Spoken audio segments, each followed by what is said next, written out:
with her initial question about if black men and black women express and love the same way and express their love in the same way, the obvious answer is clearly no. No.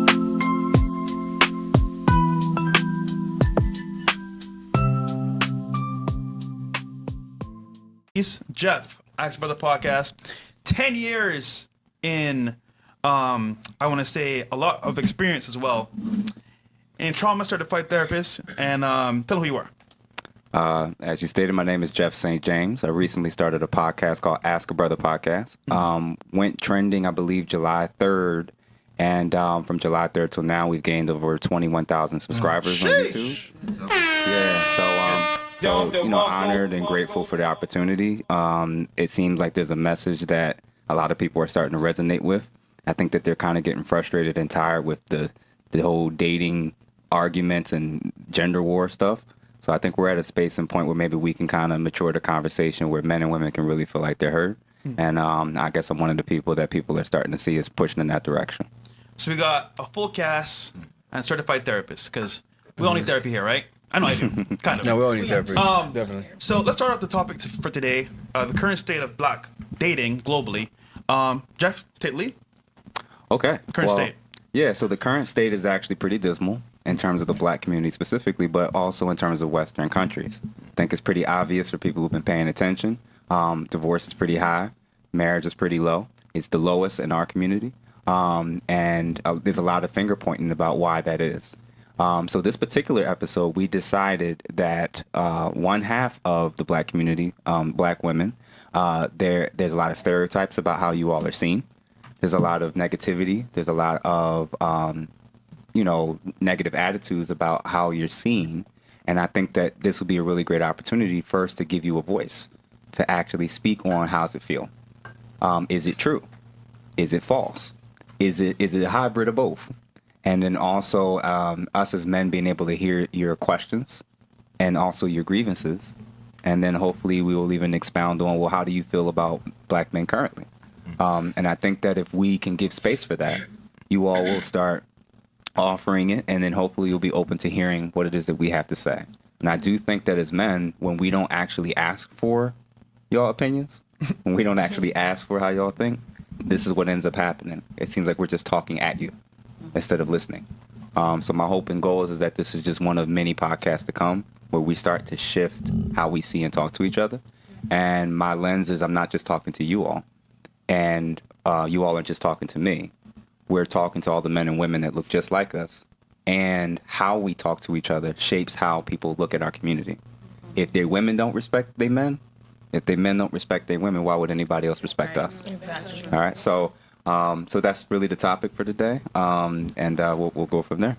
All right, so who wants to start? First question for us. What is the first question?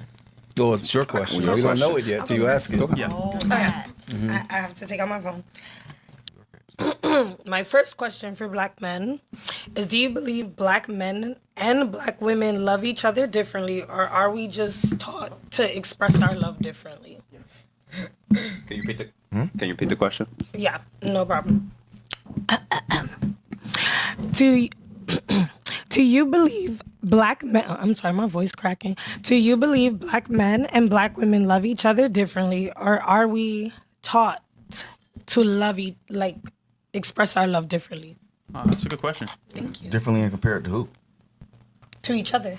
But Male and female, or Like Or white, black, or like Asian. how a black man expresses his love versus like how a black woman expresses our love. Like gender we- differences. I would think it's more gender than racial with that. Because with her initial question about if black men and black women express and love the same way and express their love in the same way, the obvious answer is clearly no. Right, no. What I'm more interested in is how that expression, how we're defining love. All right? Yeah. And my initial issue and concern, and I'll do both men and women, so it don't come off like I'm only targeting one group. Okay. And what's your name, sir? Dom? As Dom said pretty eloquently, actually, men tend to view their love through the lens of action, service. My view, like for a lot of men's view, is if I'm doing provision, protection, things of that ilk. I'm coming home every day. I'm loving you. All the other stuff that falls outside of that in their mind, that has nothing to do with love. So that's for them why they kind of can separate sex versus love, because that's how he sees it from what he's trying to express. Am I saying that's the right way to do it, or that's the healthy It's way necessary. to do it? I'm just saying that that's how men see it. On the flip side, women seem to lean more heavily with the concept of love, with it being based on their feelings and emotions. 'Cause- So the problem with that is, although it's true, both sides, you got to like each other, but you won't always like each other. You got to care about each other, but there's moments when you don't care about the other side. And the issue is that when you lean too heavily with the feelings and emotion side, you're now going to start making really drastic and harmful decisions. So when it comes to expressing love, one way to view this is through the lens of vows. When men and women give vows to each other, till death do us part, in sickness and health, rich or poor, that seems to be a disconnect with what it is that women are claiming when they say that they love a man. Why do we say this? If you're saying you love him, and then you're giving all these oaths that's holding you to the standard of staying long term till death do us part, but we're having such high divorce rates.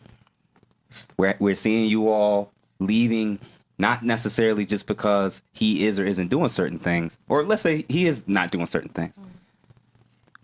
The concern is, from the male side, when we see what you mean by love, what you actually mean is, I love you until I don't. So when we, is conditional. to a degree, both sides are, but the issue is your condition seems to be based on how you feel. Right. So the issue is, men actually don't believe you all are loyal to us. We actually believe you're loyal to your feelings about us. So just to clarify, that's how men and women are looking at this concept of love.